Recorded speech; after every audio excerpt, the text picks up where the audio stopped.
Assalamualaikum warahmatullahi wabarakatuh. Alhamdulillahi rabbil alamin wassalatu wassalamu ala asyrafil anbiya'i wal mursalin wa ala alihi wa sahbihi wa man da'a bi da'watihi ila yaumiddin, amma ba'd.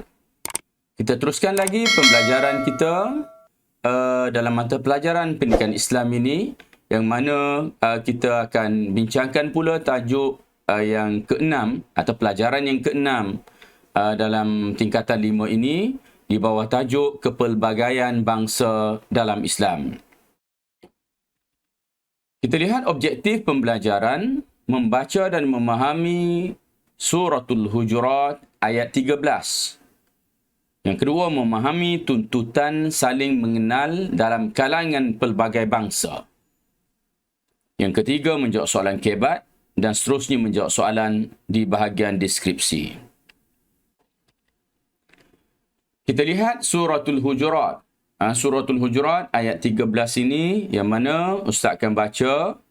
Kemudian selepas itu Ustaz akan bimbing bentuk bacaan atau cara bacaan. Mudah-mudahan dengan bimbingan itu, maka dapatlah para pelajar sekalian untuk membaca dengan baik. A'udzu billahi minasyaitonir rajim. يا أيها الناس إنا خلقناكم من ذكر وأنثى وجعلناكم شعوبا وقبائل لتعارفوا إن أكرمكم عند الله أتقاكم Innallaha alimun khabir. Sekali lagi.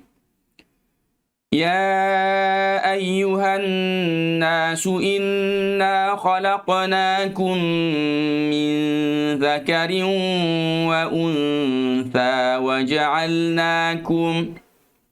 وجعلناكم شعوبا وقبائل لتعارفوا إن أكرمكم عند الله أتقاكم إن الله عليم خبير. Kita lihat ayat ini. Ya ayyuhan nas. Ya. Di sini kita baca dengan apa ni? Ada mat, iaitu kan kita panggil sebagai mat jaiz munfasil. Dalam masyarakat kita Melayu, kita panggil mat jaiz munfasil, iaitu pada perkataan ya ayyuha. Ya, ambil 4 harakat di situ. Ya ayyuhan nasu inna. Ya ayyuhan nasu inna. Okey. Dengung di tempat an-nas tadi. Inna khalaqnakum. Kha. Nak dapatkan makhraj kha, maka kena buka mulut sikit. Kha. Maka kerana huruf kha berada di bahagian halkum, di bahagian kerongkong dalam sana. Inna khalaqnakum min zakarin. Kita dengung min zakarin, ada tanwin bertemu dengan waw di situ. Min zakarin wa untha. Tidak, letakkan di bawah gigi. Waja'alnakum.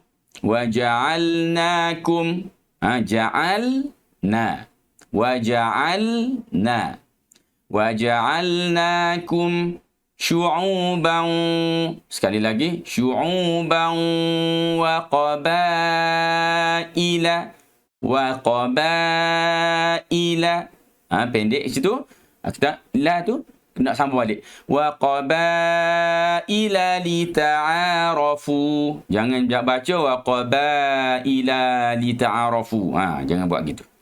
Wa qabaila lita'arafu. Inna akramakum. Bukan inna akramakum. Pendek. Dengung, kemudian terus sebut nun, masuk kepada hamzah. Inna akramakum indallahi atqakum. Indallahi atqakum. Atqakum. Innallaha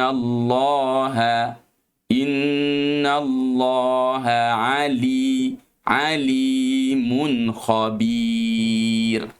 Innallaha alimun khabir. Okey. Seterusnya kita lihat kepada potongan ayat. Maksud atau terjemahan kepada potongan ayat.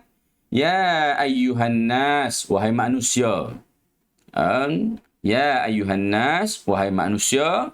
Inna khalaqnakum. Sesungguhnya kami. Khalaqnakum. Kami ciptakan kamu. Min zakarin wa untha. Kami jadikan kamu itu daripada kalangan zakar, iaitu lelaki, wa untha, dan juga perempuan. Kemudian Allah SWT sambung lagi, wa ja'alnakum, dan kami jadikan kamu syu'uban. Syu'ub maknanya berbangsa, berbagai bangsa. Wa qabaila, qabail kita kata suku-suku atau puak-puak. Untuk apa? Lita'arafu, untuk kamu berkenal-kenalan di antara satu sama lain. Inna akramakum, sesungguhnya akrama, yang lebih mulia. Akramakum, sesungguhnya yang lebih mulia di kalangan kamu, indallah, di sisi Allah itu, atqakum, orang yang paling bertakwa atau orang yang lebih bertakwa itu lebih dimuliakan di sisi Allah Subhanahu wa taala. Innallaha alimun, sesungguhnya Allah itu alimun, sangat mengetahui. Kita terjemah maha mengetahui. Khabirun, maka Allah SWT itu mendalam pengetahuannya. Lagi maha mendalam pengetahuannya. Kita lihat kepada asbabun nuzul. Asbab nuzul ayat. Sebab kepada turunnya ayat ini. Rasulullah SAW meminta Sayyidina Bilal, Bilal bin Rabah, melaungkan azan semasa pembukaan kota Mekah. Ada sahabat yang memandang rendah kepada Sayyidina Bilal. Memandang rendah kepada Sayyidina Bilal. Kenapa memandang rendah kepada Sayyidina Bilal? Kerana Bilal ini merupakan orang berkulit hitam. Biasanya orang kulit hitam ni tak cantik lah. Nampak pun macam comok sikit lah orang kulit hitam. Maka kerana itu, sebahagian daripada para sahabat macam memandang rendah atau meremehkan Sayyidina Bilal ini. Lalu, apabila peristiwa itu berlaku, Jibril AS datang memberitahu Rasulullah. Lalu baginda memanggil mereka dan bertanya tentang tindakan mereka itu. Rasulullah memanggil para sahabat tadi yang mungkin agak memandang rendah kepada Sayyidina Bilal yang berkulit hitam itu. Bila mana ditanya, dapatlah dipastikan bahawa sememangnya perkara itu berlaku. Dengan sebab itu Allah SWT turunkan ayat ini. Jadi ini seolah-olah merupakan satu bentuk teguran kepada para sahabat ini. Kita bila mana kita belajar tentang perkara yang sebegini, jangan pula kita menjadikan hujah tengok para sahabat Nabi pun macam tu. Para sahabat mereka dari kalangan orang manusia yang terpilih, manusia yang terbaik, yang mana bila mana mereka melakukan sedikit kesalahan, maka Allah SWT tegur mereka dan mereka terus bertaubat, mereka terus menyesal di atas dosa-dosa mereka. Mereka bertaubat terhadap apa yang mereka lakukan dan dosa mereka diampunkan oleh Allah Subhanahu Wa Taala dan mereka tidak mengulangi perbuatan yang mereka lakukan itu lagi. Inilah keistimewaan mereka. Kerana itu mereka merupakan suatu puak yang dipuji oleh Allah Subhanahu Wa Taala kerana kekuatan iman, kekentalan jiwa mereka dalam beriman kepada Allah dan juga kekuatan mereka dari sudut ibadat kepada Allah Subhanahu Wa Taala. Kita Kita lihat kepada kandungan ayat. Satu tuntutan saling mengenal dalam pelbagai bangsa. Kita ni bila ada pelbagai bangsa, maka kita dituntut untuk berkenal-kenalan di antara satu sama lain. Yang mana dan perkenalan itu boleh kita gambarkan melalui beberapa perkara yang Ustaz senaraikan di sini, iaitu menjalin perpaduan dan perhubungan yang harmoni. Kita saling kenal mengenal, kita jalin perpaduan, hubungan itu kita jadikan ia dalam bentuk yang lebih harmoni, lebih baik. Mengiktiraf kemuliaan dan harga diri manusia tanpa mengira rupa paras dan etnik. Kita mengiktiraf kemuliaan manusia tanpa melihat rupa mereka. Kita lihat kepada nilai yang ada pada diri mereka. Dan khususnya dalam Islam kita memandang kepada keimanan dan keutuhan jiwa mereka, akhlak mereka, bukan melalui paras rupa ataupun kerana bangsa yang mana mereka dilahirkan dalam bangsa tersebut. Tambah-tambah lagi tidak ada sesiapa pun yang boleh meminta untuk dilahirkan dalam mana-mana bangsa. Tiada siapa pun yang boleh meminta untuk dilahirkan dalam mana-mana bentuk rupa paras, ataupun tidak ada siapa pun boleh menentukan bagaimana warna kulit yang akan diperolehi olehnya. Kerana itu semua perkara tersebut tidak dipandang sebagai asas kemuliaan di sisi Allah Subhanahu wa taala. Seterusnya, menjalin hubungan dengan orang bukan Islam selagi mereka tidak memusuhi Islam.